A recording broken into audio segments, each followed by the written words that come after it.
পরপর 3টে মেয়ে সন্তান জন্ম দেওয়ার পর আবারও গর্ভবতী হলাম। ভেবেছিলাম এবার হয়তো একটা পুত্র সন্তান আসবে, এটাই ভেবে চতুর্থ বাচ্চাটা নেওয়া। একে একে 8 মাস পেরিয়ে গেল। একদিন ডাক্তারের কাছে গেলাম আল্ট্রাসাউন্ড করার জন্য। ডাক্তার সরাসরি আমাকে বলল না কি সন্তান হবে। ভ্রণিতা করে ডাক্তার বলল কি সন্তান হবে বোঝা যাচ্ছে না। আমার আর বুঝতে বাকি থাকলো না, হয়তো এবারও আমার কন্যা সন্তান হবে। আমার স্বামীর মুখটা ফ্যাকাশে হয়ে গেল। আমার থেকে ও যেন বেশি কষ্ট পাচ্ছিল।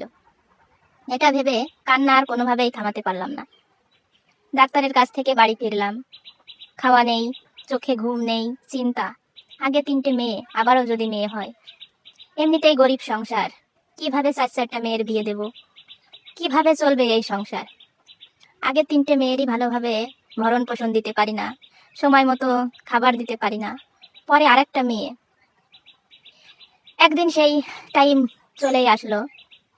আগে 3টা বাচ্চা নর্মাল ডেলিভারি হয়েছে, আর এই চতুর্থ বাচ্চাটা জন্ম দিতে গিয়ে এত চিন্তা এত ভাবনা করেছি যে নর্মাল ডেলিভারি আর সম্ভব হলো না। অবশেষে সিজার করতেই হলো। বাচ্চা জন্মের পর বাচ্চাটাকে তার বাবার করে দিল। আমার স্বামী বাচ্চাটাকে কোলে নিলে হাউমাউ করে কাঁদতে লাগলো। বাচ্চাটা কালো হয়েছিল তা না, বাচ্চাটা হয়েছিল পরীর মতো সুন্দর, এত সুন্দর যে আমার আগের 3 মেয়েকেও হার মানাবে। আর আমি কথা বলতে পারছিলাম না, তাও সবার কথাগুলো শুনতে পারছিলাম। সিজারের যে কি একটা যন্ত্রণা, ছটপট করছি আর চোখ দিয়ে এমনিতেই জল গড়িয়ে পড়ছে। কি আর করার, সন্তানকে তো মেনে নিতেই হবে। সব শেষে বাড়ি ফিরলাম। একে একে 4 বছর কেটে গেল। ভাবলাম আরেকটি বার কি আরেকটা সন্তান নেওয়া যায়, যদি এবার ছেলে সন্তান হয়।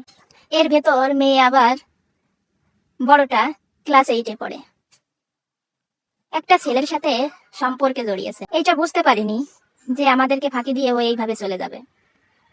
হঠাৎ করে মেয়েটাও চলে গেল।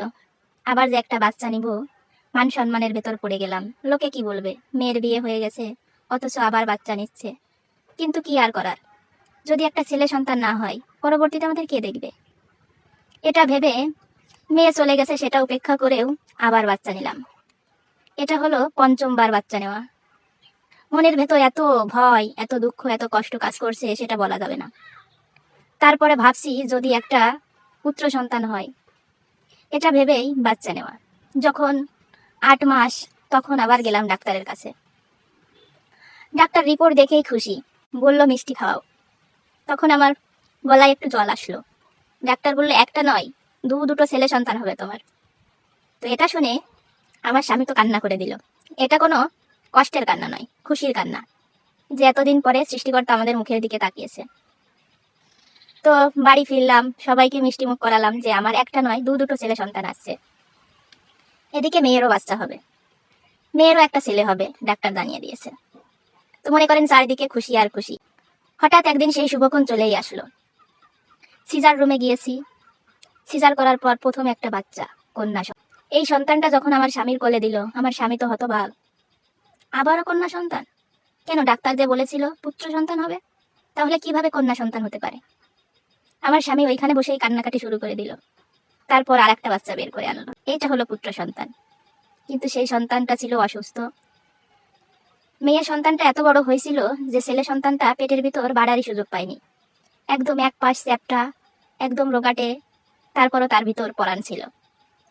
তো এই সন্তানটা যখন আমাকে দেখালো, তখন সৃষ্টিকর্তার কাছে দুহাত তুলে প্রার্থনা করলাম, সৃষ্টিকর্তা তুমি আমাকে পুত্র সন্তান দিয়েছো, কিন্তু তারপরও তার সাথে একটা কন্যা সন্তান দিয়েছো। হয়তো এটাই ছিল যে আমার 5টা মেয়ের পর একটা ছেলে সন্তান হবে।